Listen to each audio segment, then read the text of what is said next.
This is a region that is critically important to Australia's future, not only in the economic dimension that we've heard about, three of our top trade partners, three of our top export markets, but also in the security dimension. Relations among those countries, especially between China and Japan, are not good. Sooner or later there's a view that Australia may have to make some hard choices about that. So there'll be some very difficult diplomacy for her to navigate among those three countries. Well, if it's all a little bit tricky, how much do we know of the Prime Minister's actual personal policies, her foreign policy view of this region? She's put down some pretty clear markers in one area, that is the US alliance.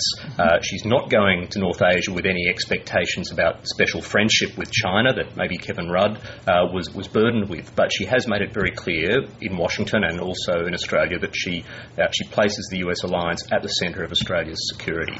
Now that is a signal that will have been heard in North Asia loud and clear. And I imagine that that's a signal that will be well received at her first stop in Japan. And her second stop as well in South Korea. So in Japan, I think, although the aftermath of the terrible disaster, the tsunami and earthquake, nuclear emergency, will be a very important part of her visit. It's a great opportunity for her to reaffirm Australia's friendship with Japan. The security issues will be there under the surface. The Japanese are still having a hard time with China.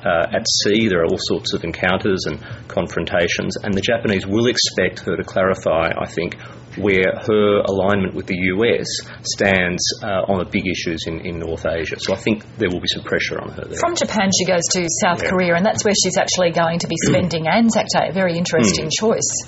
Well, indeed, and of course the Korean War is seen as the forgotten war. Perhaps this is the Prime Minister wanting to put the forgotten war well and truly on the map. That's fine, but of course this is one